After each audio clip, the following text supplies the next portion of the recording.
Dibenci oleh satu kata yang namanya haram, tidak boleh. Tidak boleh. Tidak boleh, dilarang keras itu nggak boleh, itu haram. Ya. Pokoknya jangan banyak tanya kalau udah kata haram. Hmm. Itulah perintah yang Allah katakan di dalam Al-Quran yang disampaikan oleh para ustadz pada saat kita ikut pengajian. Sementara kalau di dalam Al-Quran itu hanya dibacakan beberapa ayat lewat ustadz dan kita nggak perlu buka buku.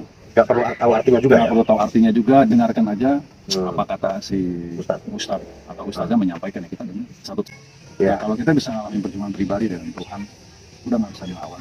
Ya. Nggak bisa dilawan. Nggak bisa lawan menawar.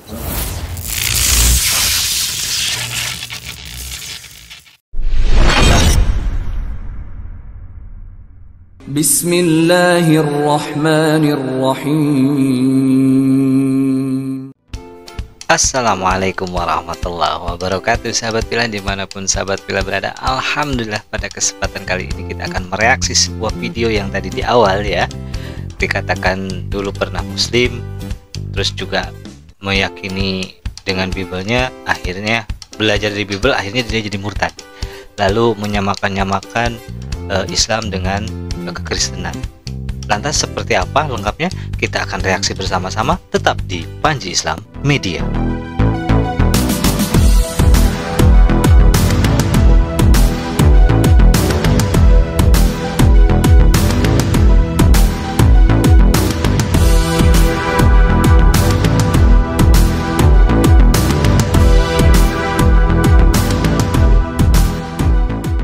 Salam sahabat semua dimanapun saat ini Anda berada.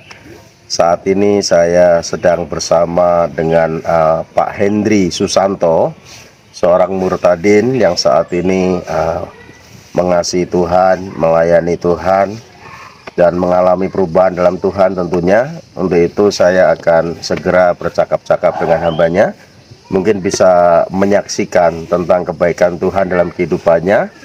Ya, bisa memperkenalkan diri, ya setelah itu ceritakan sebelum dan setelah terima Yesus itu apakah ada perubahan seperti apa itu, kalau ada perubahan yang seperti apa, mungkin bisa diceritakan, Pak. Oke, terima kasih dengan Pak Tono. Shalom, selamat pagi. Assalamualaikum warahmatullahi wabarakatuh.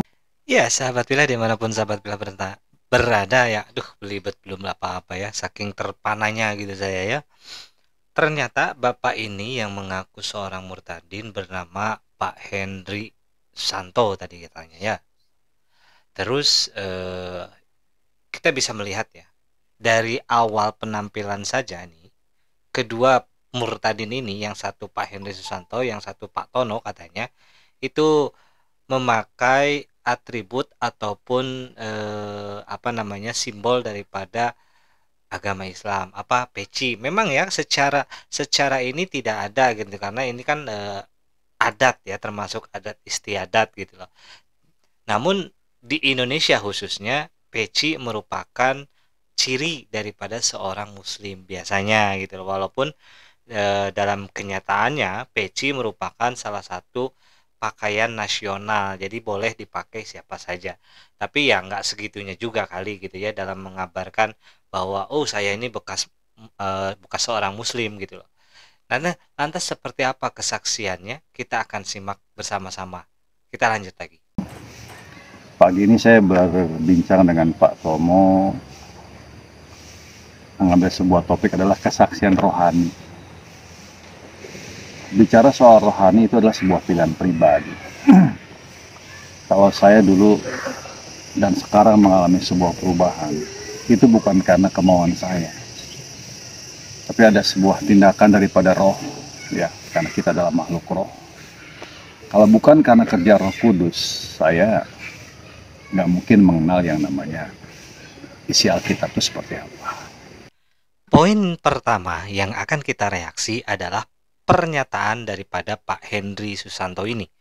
Tadi di awal dia mengaku murtad dan mengucapkan salam ya, saya lupa itu adalah bahasa roti. Sejatinya salam adalah ungkapan sebuah doa antar satu muslim dengan muslim yang lainnya gitu loh.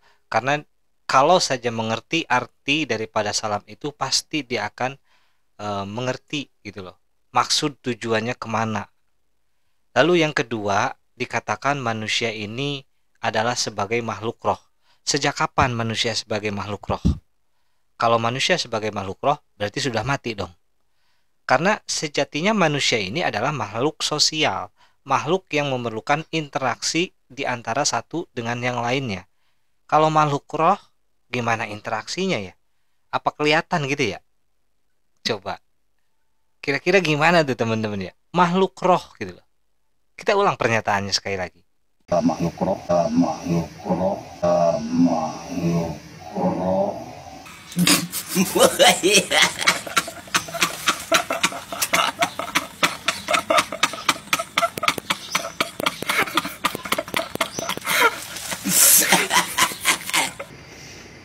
Jadi adalah Isya kita merupakan tuntunan ilahi yang tertulis ya, dengan latar belakang ya saya ada di Islam juga, bukan Islam yang radikal, tapi ya ritualnya ya seperti itu bolak-balik. Artinya kita mengikuti sebuah tulisan yang sudah dipatenkan dan dihafalkan berulang-ulang. Dan ketika saya mengubah, ini dituntun oleh Roh Kudus, segalanya itu terbuka. Kita ingin tahu lebih dalam tentang apa yang lama. Jadi cara kita memandang kitab suci itu sendiri berubah secara total. Inilah luar biasanya cara kerja Roh Kudus, mengubah hidup seseorang dari yang tadinya tidak tahu, yang katanya sekarang jadi real, walaupun semuanya sekarang dalam proses untuk mengalami, kurang lebih gitu Pak. Ya, jadi itu semua karena karya Roh Kudus ya Pak ya? Karya Roh Kudus, bukan karena dibeli orang, dikasih, bukan. Dan saya juga tidak menjelek-jelekan. Ya. Yang saya rasakan dorongan daripada Roh Kudus itu untuk membawa saya, ngasih tahu, coba buka, lihat, baca, buka, lihat, baca. Oh, melalui Alkitab itu ya, yang dibaca itu ya. Baca. Tapi sebelumnya Pak Henry ini sebelum jadi Kristen sholat juga ya? Oh ya, itu rajin, Rajin ya? rutinitas, 5 kali sehari 17 rakaat. Oke Pak, kita catat pernyataan pertama daripada mantan murtadin ini. Mana mantan murtadin? Berarti sudah jadi mualaf dong kalau mantan murtad. Mantan muslim ini yang menjadi murtad. Pernyataan pertama, dia jelas, saya rajin sholat 5 kali sehari 17 rakaat. Kita catat, nanti kita akan bandingkan pernyataan selanjutnya di video ini oleh si murtadin ini. Cus, kita cek lagi. Apa yang membuat Pak Henry ini tertarik untuk membaca Alkitab waktu itu? Karena kita dikunci oleh satu kata yang namanya haram, tidak boleh. Tidak boleh? Tidak boleh, dilarang keras, itu nggak boleh, itu haram. Ya. Pokoknya jangan banyak tanya, kalau udah kata haram. Ya itulah perintah yang Allah katakan di dalam Al-Quran, yang disampaikan oleh para ustadz pada saat kita ikut pengajian. Ya udah, saya patuh. Ya, terus? Jadi ini kita terbelenggu, ya kita patuh. Terus kok bisa mengambil Alkitab dan membaca itu? Ya karena dibongkar roh Kudus tadi. Oh, Roh Kudus. Roh Kudus yang bisikin, ini bongkar baca, lihat, bongkar baca. Akhirnya Pak Henry mengambil Alkitab itu. Akhirnya itu saya baca, ternyata saya pikir hanya sebuah tulisan biasa. Buku ada penyusunnya, ada lembaganya gitu kan. Lalu apa yang ditakutkan dalam hati saya? Ya sudah ya, saya buka aja. Nah, setelah membaca itu saya apa baca, ternyata cerita lengkap tentang apa yang sudah disampaikan waktu itu saya ngaji, itu lengkap semua ada di dalam Alkitab. Ada semua ya. Sementara kalau di dalam Al-Quran itu hanya dibacakan beberapa ayat lewat ustadz, dan kita nggak perlu buka buku, nggak perlu tahu artinya juga, nggak perlu tahu artinya juga, dengarkan aja apa kata si ustadz atau ustazah menyampaikan, ya kita dengar. Kalau di Alkitab kita dituntun dibaca dalam bahasa Indonesia, kita mengerti. Jelas. Ya, jelas sejarahnya ini, sejarahnya tidak lompat-lompat. Ya. Ceritanya runut ya. Ceritanya runut, rapi. Nah dari situlah kita memulai, lalu punya hikmat dengan banyak gaya bahasa yang dipakai gitu kan. Yang tadinya saya didoktrin atau diajarkan bagaimana mungkin kau bisa melihat Tuhan. Sang pencipta itu melihat cipta, kau nggak sanggup gitu. Nah cara berpikir itu setelah kita baca Alkitab dirubah. Ya. Dengan ada satu, saya tertarik banget dengan sebuah kalimat yang mengatakan Tuhan turun ke bumi dalam rupa manusia. Itu yang membuat tertarik ya. Iya, itu apa sih gitu kan yang bikin. Ya, sahabat Pilah dimanapun sahabat Pilah berada ya. Di sini ada poin-poin yang perlu kita cermati. Yang pertama tadi bahwasannya dia jadi murtad itu karena dikunci oleh kata haram yang didoktrin di dalam Islam, itu sudah tidak bisa diganggu gugat lagi. Memang kalau di dalam hukum Islam, jika sudah dikatakan hukum haram, memang sudah tidak boleh diapa-apakan. Kenapa? Karena itu sudah mutlak ketentuannya daripada Allah Subhanahu wa taala. Maka di dalam Islam ada namanya hukum haram, hukum sunnah, hukum makruh, hukum mubah. Itu harus tahu sahabat Pilah dimanapun sahabat Pilah berada. Terus juga tidak boleh bertanya. Di mana Islam melarang bertanya? Justru di dalam Al-Quran sendiri banyak ayat-ayat yang selalu di ujungnya itu la'allakum tafakkarun, la'allakum ta'qilun. Itu untuk berpikir, untuk bertanya, untuk mencari gitu loh. Tidak langsung nggak boleh. Loh, ini kenapa nggak boleh? Kan harus bertanya. Dijelaskan itu adalah perbuatan atau itu yang haram. Namanya haram itu dilarang. Bahkan di dalam mereka sendiri ada kok kata haram yang diharamkan di dalam Biblenya. Coba cek yang benar. Itu yang pertama. Lalu yang kedua, pernyataan dari Pak Henry Susanto ini menyatakan bahwasanya setelah ditanya, lalu bagaimana pendapat Anda mengenai Alkitab? Ternyata Alkitab itu hanya sebuah tulisan biasa katanya gitu ya. Ada penyusunnya, ada penulisnya, ada lembaganya. Terus apa yang ditakuti untuk membaca? Memang Al-Quran menakutkan ya untuk dibaca. Ya memang kalau di dalam Al-Quran jelas. Di dalam Al-Quran itu ada sebuah kabar gembira. Ada sebuah perintah larangan. Ada sebuah namanya kabar gembira. Lengkap di dalam Al-Quran. Larangannya ada. Penjelasan larangannya kenapa. Hukumannya gimana. Pahalanya bagaimana. Lengkap di dalam Al-Quran. Lalu apakah di dalam Bible selengkap itu? Silahkan sahabat berkomentar. Lalu dikatakan lagi sama Pak Henry ini bahwa di dalam Bible ini lengkap ceritanya. Bagaimana di dalam Bible ini menceritakan penciptaan alam semesta lengkap. Apakah di dalam Bible diceritakan pertemuan dua jenis lautan, yang satu asin, yang satu tawar, bersatu namun tidak bercampur? Tidak.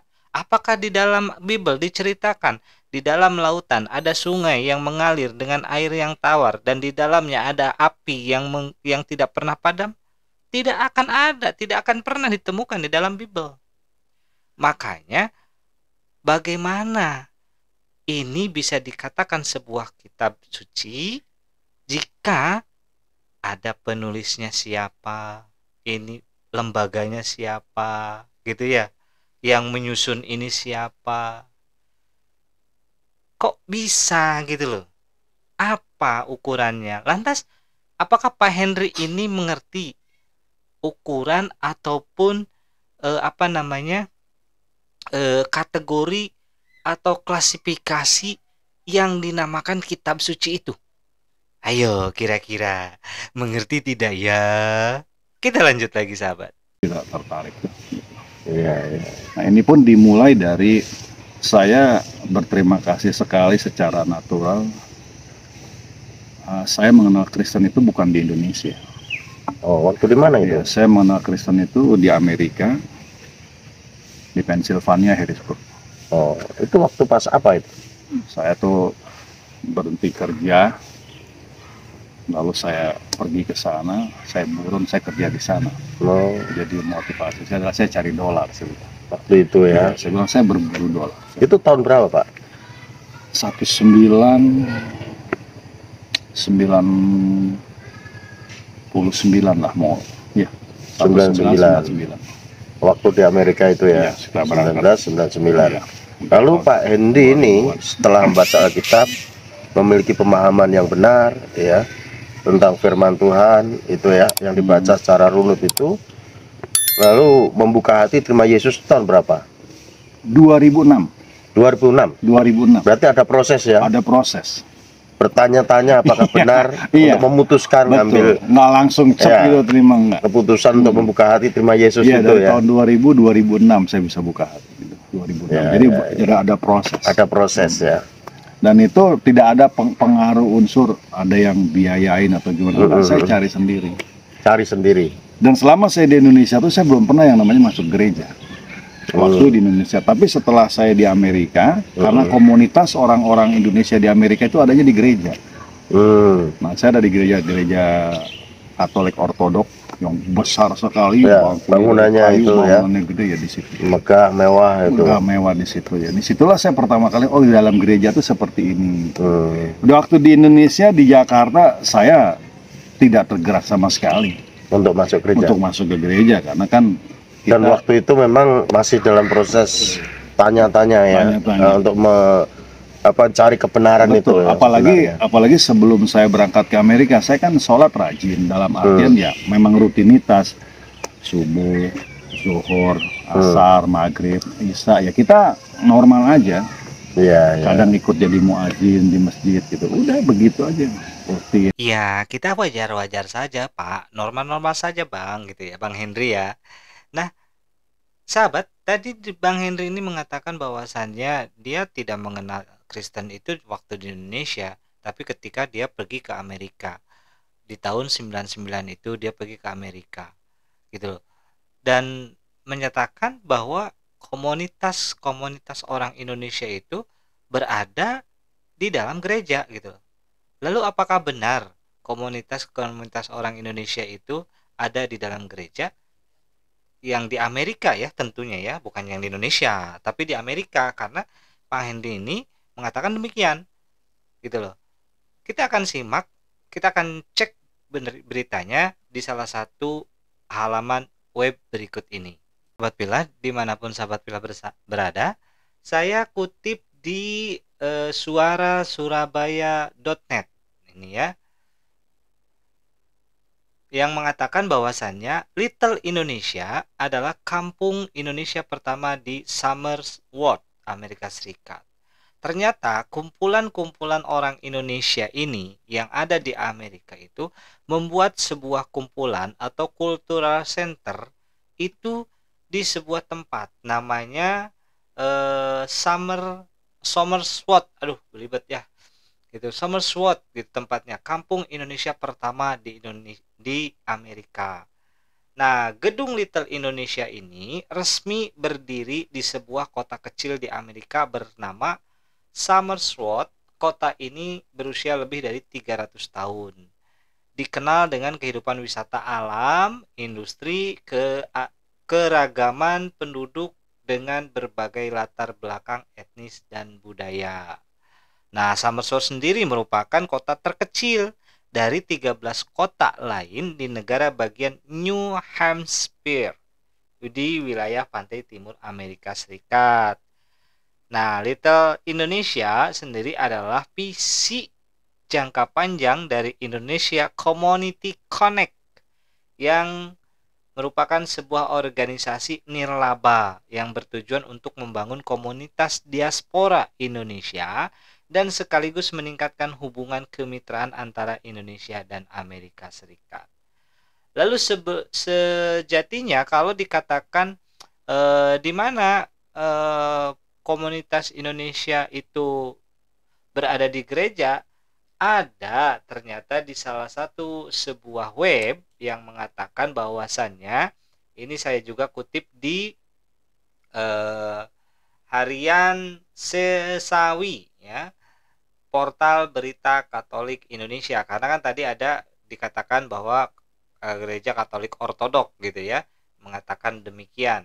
Nah, ternyata di portal ini mengatakan bahwasannya para pastor Indonesia berkarya di Amerika. Jadi yang kumpul di gereja itu ternyata para pastor, bukan orang Indonesia yang berbeda agama, tidak, tapi para pastor gitu loh. Para pastor Indonesia bekerja di Amerika Serikat. Kumpulnya di mana? Iya pasti di gereja. Nah, dikatakan dalam portal ini, belum lama ini orang Katolik Indonesia di Amerika Serikat maupun di tanah air menjadi heboh. Itu karena muncul berita ada imam asal Indonesia sekarang jadi pastor paroki. Nama imam asal Indonesia adalah Romo Budi Wardana. Kita nggak terlalu ya gitu ya. Ia berasal dari Jakarta tapi resmi menjadi imam diosesan Keuskupan Agung Los Angeles. Benar bahwa dia baru saja diangkat menjadi pastor paroki di Saint Lucie di Long Beach gitu. Dulu ia pernah studi MBA di AS atau di Amerika Serikat, tapi lulus merampungkan studi di Amerika Serikat malah masuk seminari. Kemudian menerima sakramen imamat dan ditasbihkan menjadi imam praja untuk Keuskupan Agung Los Angeles. Nah, jadi yang berkumpul di sana adalah para pastor gitu loh. Bukan orang biasa. Mungkin dulu Romo ini juga mungkin ya, Romo Wardana, nanti kita akan cari ini. Siapa sebenarnya Romo Budi Wardana ini? Banyak sekali diberitakan di sini bahwasannya para pastor yang berkumpul di gereja itu berkarya di sana gitu loh. Ya, itu sahabat Pilah dimanapun sahabat Pilah berada. Damai tenang, di lingkup itu ya damai tenang. Tapi sambil menggali ya. Ya sambil menggali Pengen nanya-nanya. tahu, pengen ya tentang ada kebenaran apa di Alkitab itu. Iya. Dan sambil bertanya-tanya. Sambil bertanya-tanya. Akhirnya saya memberanikan diri untuk tanya sana, tanya sini. Lalu masuklah dalam perdebatan, yang debat terlalu ekstrim saya bilang. Diskusi teologis gitu kan, tentang kebenaran. Terutama Islam Kristen. Ya, karena kita kalau lagi diskusi dengan orang, pesan juru ngaji kita tuh udah gampang lah. Jadi kalau ada gitu kan cukup katakan lakum dinukum wal yadin. Kemudian hukum wal yadin, agamamu, agamaku. Agamaku, agamamu. Enggak usah ganggu. Nggak usah lagi ganggu lagi. Udah. Itu ya. Nah, kita terkunci di beberapa kalimat ditanamkan itu. Ditanamkan sama bacaan-bacaan Quran yang mengatakan keesahan Tuhan, bahwa bagaimana Tuhan bisa beranak dan diperanakan. Nggak mungkin lah. Tidak mungkin. Nggak mungkin. Dan diperanakan itu mereka mengasumsikan dalam arti biologis. Iya, padahal nggak seperti itu. Nggak seperti itu. Karena saya tidak paham ada istilah anak bukan harus terlahir dari perempuan. Tapi karena sudah dikunci dengan pemahaman seperti itu, jadi kita nggak tahu kebenaran ya. Nggak tahu, Ditutup seperti itu bahwa Allah tidak beranak dan diperanakan gitu ya. Walam yalid walam yulad, nah itu udah harga mati. Harga mati. Iya. Tapi setelah kita belajar dengan sebuah istilah yang dibilang anak Allah, Allah beranak, itu bukan berarti secara biologis ya. Allah sama Allah kawin, Tuhan sama Tuhan kawin gitu kan. Itu pemahaman yang salah itu. Iya. Ini pemahaman yang salah. Iya. Lalu dikasihlah sebuah istilah, ya kan, terminologi bahasa, kata-kata ini loh, ini anak kunci, ini emak kunci. Kamu pernah lihat emak kunci kawin? Nggak ada. Kamu melahirkan anak kunci? Itu nggak ada. Iya. Ya kan? Tapi kadang orang tidak memahami. Orang nggak paham, nggak mau tahu gitu. Nggak mau tahu karena memang sudah dikunci pemahaman. Yaitu bahwa Allah tidak beranak dan diperanakan. Itu ya. Lagi banyak istilah anak tangga. Lihat nih, ini ibu tangga nih yang panjang. Ini yang potong-potongannya anaknya yang kita injak. Apa kamu pernah lihat sepasang ibu tangga ini kawin gitu kan? Nah itu dia. Akhirnya di situ pelan-pelan kita cara berpikir kita dibuka. Bagi saya, Allah itu dalam tanda petik jenis makhluk. Bagi saya, Allah itu dalam tanda petik jenis makhluk. Bagi saya, Allah itu dalam tanda petik jenis makhluk. Anak anjing, anaknya mesti anjing. Anak manusia, manusia. Andai kata malaikat bisa punya anak, anaknya anak malaikat. Nah, anak Allah, itu Allah. Karena jenis makhluk. Tapi dia jenis makhluknya cuma satu. Silakan. Dan yang lebih hebatnya lagi, untuk orang yang percaya mengenal jalan kebenaran, dia harus mengalami perjumpaan pribadi. Ya. Nah, kalau kita bisa mengalami perjumpaan pribadi dengan Tuhan, udah nggak bisa dilawan. Nah itu kan dia melihat, saya melihat Yesus di atas Ka'bah. Itu gimana tuh, Pak? Kalau nggak salah, nih dia lihat Yesus di atas Ka'bah, gosong matanya mate. Sesuai dengan mulai sekokono masuknya dari apa? Katolik, ya ora mungkin. Ayo, ya ora mungkin. Katolik ora percaya Yesus. Percaya aku ora Katolik. Percaya Yesus. Yesusnya gondrong, tangannya bolong. Ada juga yang kakinya kotor. Yesus apa itu? Enggak ada yang kayak gitu. Gondrong ganteng. Gondrong itu karena Leonardo da Vinci. Tahun 1500-an. Itu maunya di ini Leonardo da Vinci. Ayat Alkitab enggak ada yang gondrong. Makanya Karena dia 1 Korintus 11. Enggak ada itu. kan di dalam Alkitab siapapun yang melihat Allah Kosong. kosong. Nggak bisa dilawan, Nggak bisa tawar-menawar. nggak bisa Pokoknya tawar-menawar lagi, harga mati. Karena Harga sudah mati. kebenaran itu yang sudah menjumpai kita, hidup dalam kita. Betul. Itu nggak mungkin berubah. Apapun kita buang. Iya. Walaupun istri apa kita buang. Iya mati, bener Pak. Bener Pak lagi. Bener Bang Andri ya. Tadi dikatakan dianalogikan apakah anak tangga seperti tangga juga? Apakah ini seperti ini juga? Ini sama dengan apa yang disampaikan oleh Pak Pendeta Beni Asali waktu di Jogja. Menganalogikan anak Allah pasti Allah juga. Lalu dikatakan oleh Bang Beni ini menyatakan bahwa perlu juga ada suatu namanya perjumpaan pribadi dengan Yesus itu sendiri. Dibantah juga sama Pak Henry Tan. Orang yang mengaku-ngaku pernah berjumpa dengan Yesus itu bohong kuadrat alias bohong abal-abal. Pakai banget pula, bohong-bohong banget gitu loh.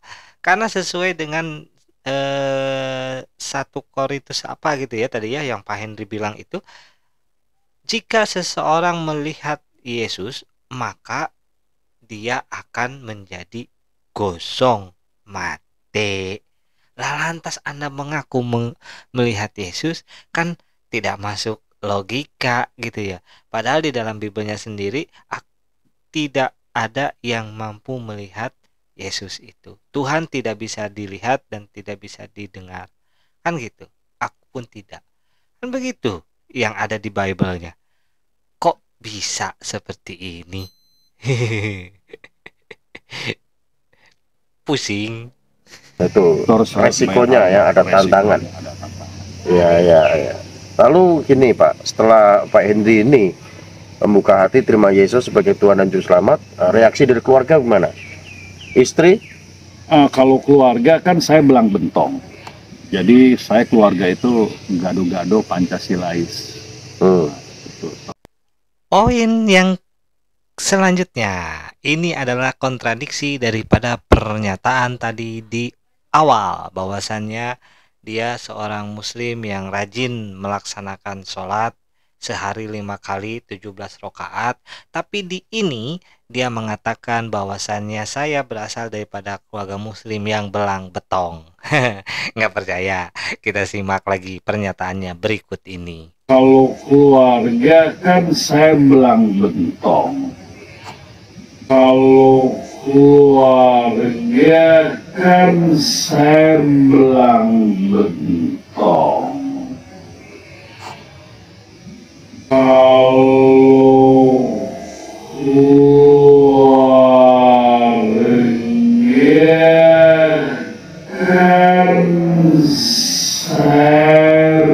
kan saya belang bentong.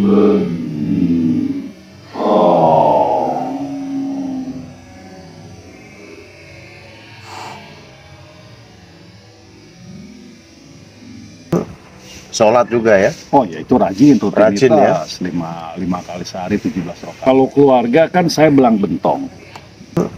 Sholat juga ya? Oh ya itu rajin tuh Rajin ya? Trinitas, lima kali sehari 17 rakaat. Kalau keluarga kan saya belang bentong. Bulan Ramadan masih juga sendiri lagi.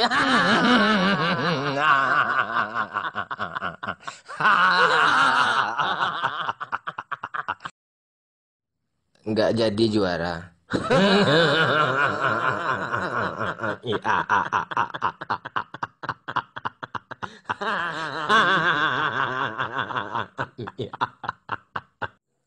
Saya teringat Decul. Kapan kamu jomblo? jomblo terus kata saya kan. Masa jomblo bertahun-tahun gak masuk akal. Entah normal, entah enggak tuh kan. Perlu dipertanyakan itu. Bentar lagi mau lebaran pula kan tuh kesepian lagi kan. Terus kalau istri sudah pasti, karena saya dulu Islam ya, mungkin sholat di rumah ya dia tidak terima, Nggak terima ya. nggak terima ya, lalu tuntutannya ya saya udah nggak mau lagi sama kamu karena kamu kafir murtad. Itu pun Istrinya Pak Hendri menolak Pak Hendri menolak. karena sudah menjadi orang kafir katanya Kafir. gitu ya. Yang pokoknya udah harga mati. Saya dia bilang lu mencuri, ngerampok, maling, garong gitu kan, narkoba masih saya terima gitu kan. Ya. Tapi kalau udah pindah agama, keluar agama, selamat jalan. Akhirnya? Ya akhirnya diputuskan cerai dan saya juga tidak melawan, aneh. Iya. Pada saat itu saya tidak mau serang balik. Saya cuma diem aja. Pada saat itu pikiran saya itu hanya tertarik pada satu kata, akulah kebenaran itu. Iya. Ya. Akulah yang selama ini kau cari-cari dan kau sembah. Aku ada di sini. Karena sudah menemukan kebenaran itu, sehingga ada harga yang lain. Harus kehilangan istri. Iya, saya udah nggak musingin lagi perkara-perkara gitu, saya jalan. Pikiran Iya. kosong. Lalu saya ingin tahu di Jakarta, di Indonesia tentang gereja itu apa. Ini benar-benar saya tidak tahu gereja. Iya, karena Karena latar belakangnya dia dari masjid-masjid Musola, pergaulannya juga. Iya. Dengan benar-benar di lingkungan Betawi yang rata-rata memang mayoritas paling banyak Islam. Iya, iya. Penghafal Quran yang mereka nggak perlu tahu artinya ya nggak masalah. Yang penting ya, lakukan. Lakukan. Itu sekalipun nggak tahu arti ya. Iya, betul arti. Tapi begitu kita tahu arti lucu. Nah, di sini sahabat kita cermati ya. Ada kata-kata yang penghafal Al-Quran itu yang penting dia hafal walaupun tidak tahu artinya. Dan yang penting lakukan tanpa harus bertanya. Ini kan hal yang konyol sebetulnya. Kalau saja dia menjadi seorang penghafal Al-Quran, tidak hanya dia menghafal, tapi pasti dia tahu artinya. Dan pasti akan tahu apa maksudnya daripada ayat tersebut. Jadi apa yang disangkakan atau dikatakan Pak Henry ini tidak beralasan gitu loh. Ya. Tidak ada penghafal Al-Quran yang tidak tahu arti dan maksud daripada ayat yang dihafalnya. Sekarang kalau kita balik, ada berapa banyak jumlah umat Kristiani yang hafal kitabnya sendiri atau Bible-nya sendiri? Saya rasa belum ada ya lomba menghafal Bible gitu. Kalau di Islam kan ada lomba hafiz Quran gitu ya. Seperti itu. Kalau di agama Kristen ada nggak ya kira-kira? Banyak hal yang aneh gitu ya. Ketika kita menerjemahkan, oh itu cara menerjemahkannya nggak begitu, tafsirnya nggak begitu, wah makin capek saya. Kan kayak contoh kata di dalam Quran ada kalimat kami. Kalau Esa sama dengan satu tunggal, kenapa karena menggunakan kata kami gitu. Ya, tapi mereka kalau saya ajak ngobrol begitu tetap aja nggak balik. Susah. Soalnya sudah terpatri bahwa apa yang diimani dipercaya itu adalah kebenaran. Sehingga dia terus membenarkan diri. Betul. Dan apa yang dia percaya itu ya, dia nggak bisa memandang melihat kebenaran sejati. Harga mati. Sama seperti waktu saya menjalankan di musim itu harga mati. Sepertinya memang benar kalau kita nggak melakukan rutinitas ibadah itu ada yang hilang gitu. Jadi kalau tidak johor mungkin sama ada sesuatu yang hilang. Kayaknya kalau belum sholat janggal gitu. Makanya banyak orang yang lagi dalam jalan belain untuk berhenti lagi bawa kendaraan, lalu dia sholat dulu walaupun cuma 5 menit. Betul. Dan itu di jam-jam tertentu. Di jam-jam tertentu. Lewat itu batal. Udah bisa. Waktunya udah habis. Dibatasin. Tapi kalau di Kristen kan kagak. Iya. Yuk mau kapan aja, mau gaya apa, di mana, dengan siapa, tidak perlu memikirkan penyucian diri. Kenapa? Tuhan berkata sembahlah aku di dalam ruh dan kebenaran. Jadi dia itu adalah ruh dan kebenaran. Tidak dibatasi dengan ruang dan tempat, menghadap ke kanan, menghadap ke kiri, itu nggak penting lagi. Jadi kita nggak pusing nyari-nyari arah di salah nih. Kalau salah arah, kita sah nggak ya? Nggak bikin gitu. Pokoknya cukup tetap tangan tarik, pejamkan mata, dalam hati niatkan. Yuk mau berdoa apa? Dan lebih hebatnya doanya ini unlimited. Iya, tidak dapat saja baca waktu betul. Bacaannya pun apa saja. Nggak perlu dibatasi harus baca ini sekian kali, harus baca ini amalkan sekian kali, enggak. Iya, ya. Cukup niatkan kamu mau apa. Ngomonglah dengan posisi apapun, nanti kebenaran.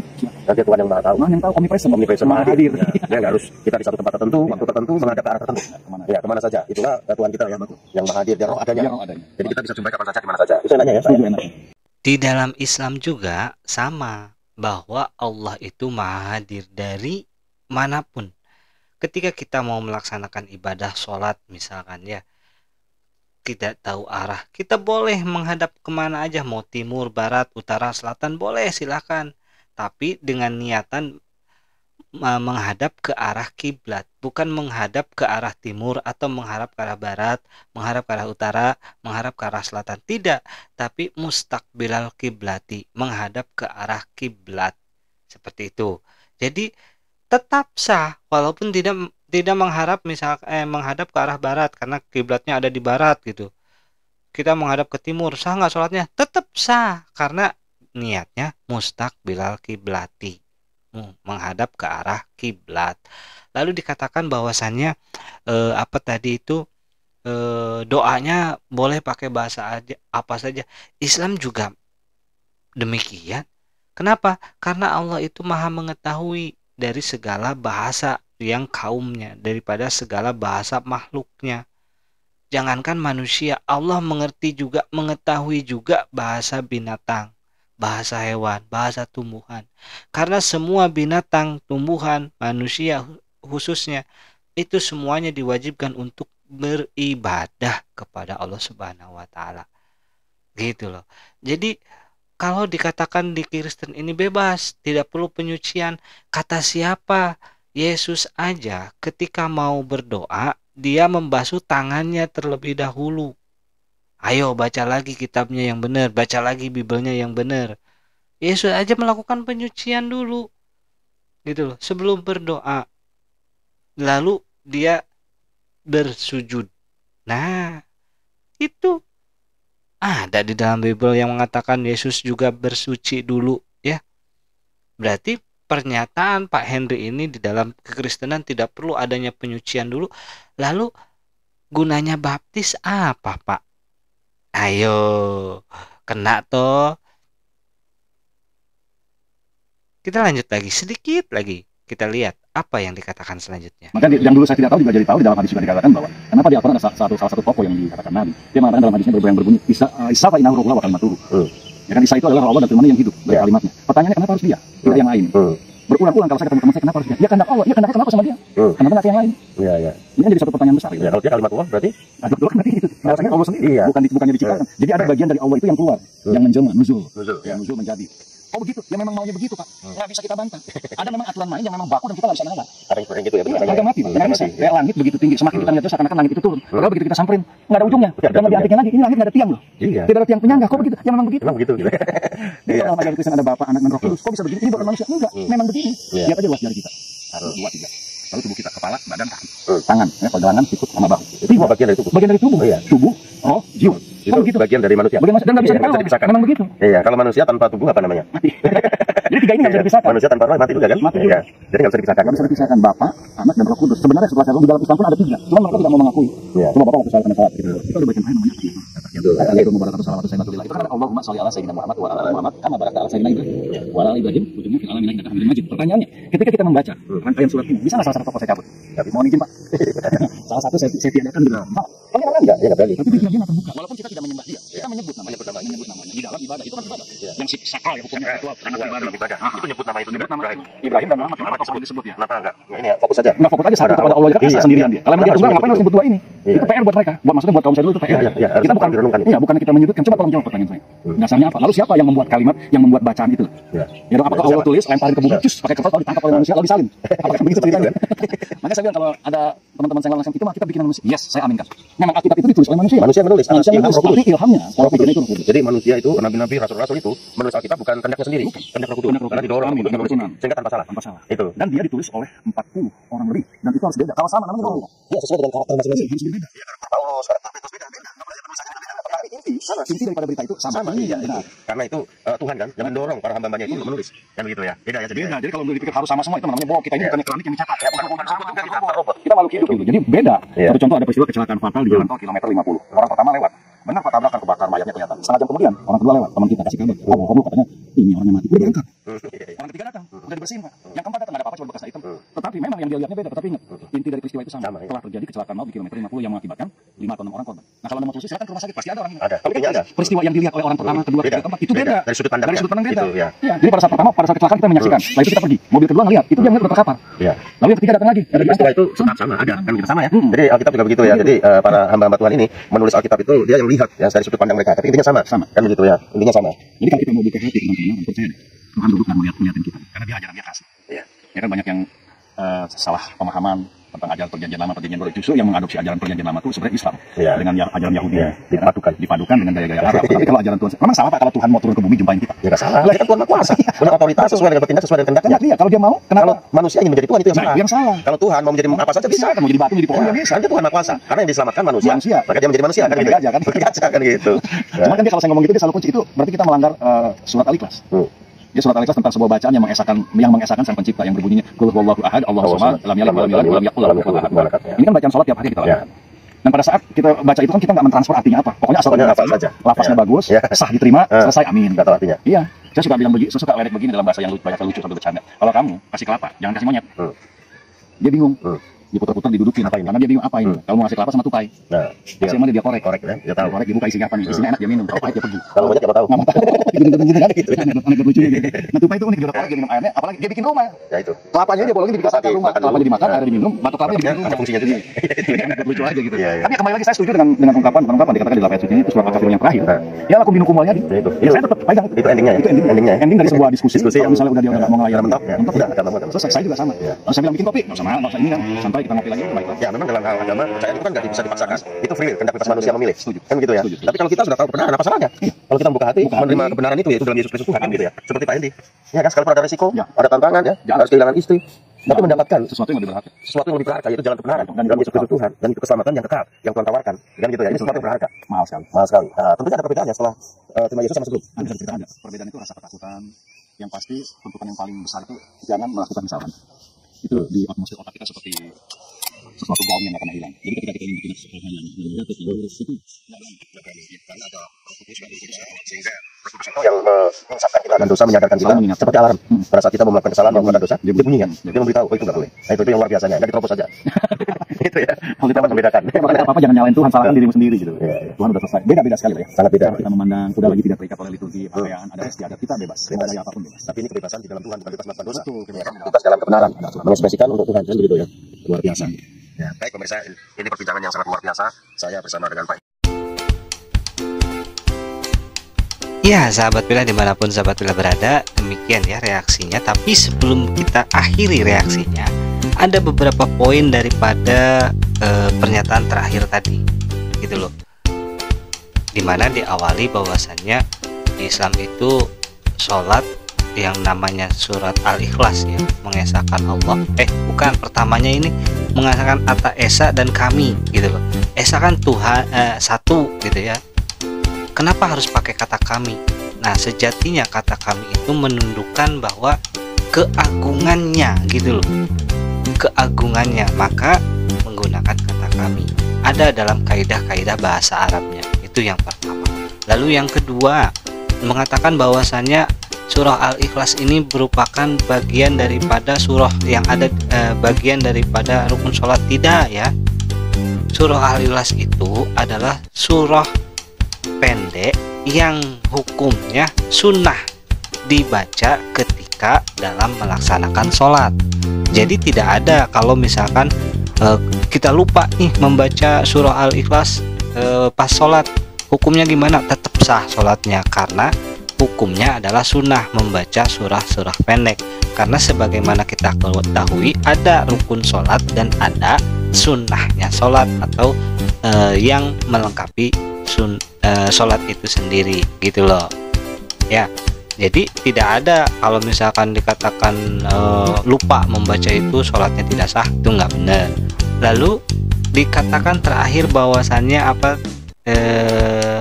beberapa poin di poin terakhir adalah saya secara jujur sepakat dengan apa yang dikatakan oleh Bang Henry ini ya, bahwasanya ketika kita sudah selesai mengutarakan argumen kita masing-masing dalam sebuah perdebatan dan itu tidak terdapat titik temu dan ujungnya, sudah stop, jangan berlanjut kepada penghujatan atau apa, sudah stop dengan kata lakum dinukum waliyadin, agamamu untukmu dan agamaku untukku. Karena dan lagi-lagi saya sepakat apa yang dikatakan oleh Bang Henry di bagian terakhir, karena di dalam keberagamaan atau di dalam menentukan pilihan agama itu tidak ada paksaan sama sekali. Di dalam Islam sendiri, la ikraha fiddin, tidak ada paksaan di dalam memilih agama. Namun Allah Subhanahu wa taala di dalam Al-Qur'an mengisyaratkan barang siapa yang mencari agama selain di luar agama Islam, maka apa balasannya? Nah, itu. Dan Allah Subhanahu wa taala juga di dalam Al-Qur'an berfirman, "Inna dina indallahil Islam." Sesungguhnya agama yang diridhoi di sisi Allah adalah agama Islam. Nah, itu mungkin salah satu kesimpulan yang kita bisa ambil, sahabat pilah dimanapun sahabat pilah berada, bahwasannya memang kebenaran itu masih ada tersimpan di dalam kitab atau di dalam Bible itu sendiri. Tidak semuanya salah, tidak semuanya benar. Tapi kalau Al-Quran itu semuanya adalah firman Allah Subhanahu wa ta'ala. Demikian sahabat pilah dimanapun sahabat pilah berada, reaksi pada kesempatan kali ini mudah-mudahan ada guna dan manfaat. Mohon maaf apabila ada kesalahan tutur kata yang disengaja, itu merupakan kesalahan saya pribadi, dan saya mohon dibukakan pintu maaf yang sebesar-besarnya. Namun apabila ada kata yang bermanfaat, kata yang baik, kata kebenaran terucap di dalam penuturan saya tadi, itu semata-mata datang daripada Allah Subhanahu wa ta'ala, dan itu menjadi hak Allah Subhanahu wa ta'ala. Sekali lagi terima kasih kepada seluruh sahabat netizen yang telah mensupport Panji Islam Media sampai saat ini. Dan bagi sahabat-sahabat yang baru saja menemukan channel Panji Islam Media, kami dengan rendah hati memohon dukungannya, supportnya dengan cara klik like, share, dan tentu saja subscribe sebanyak-banyaknya.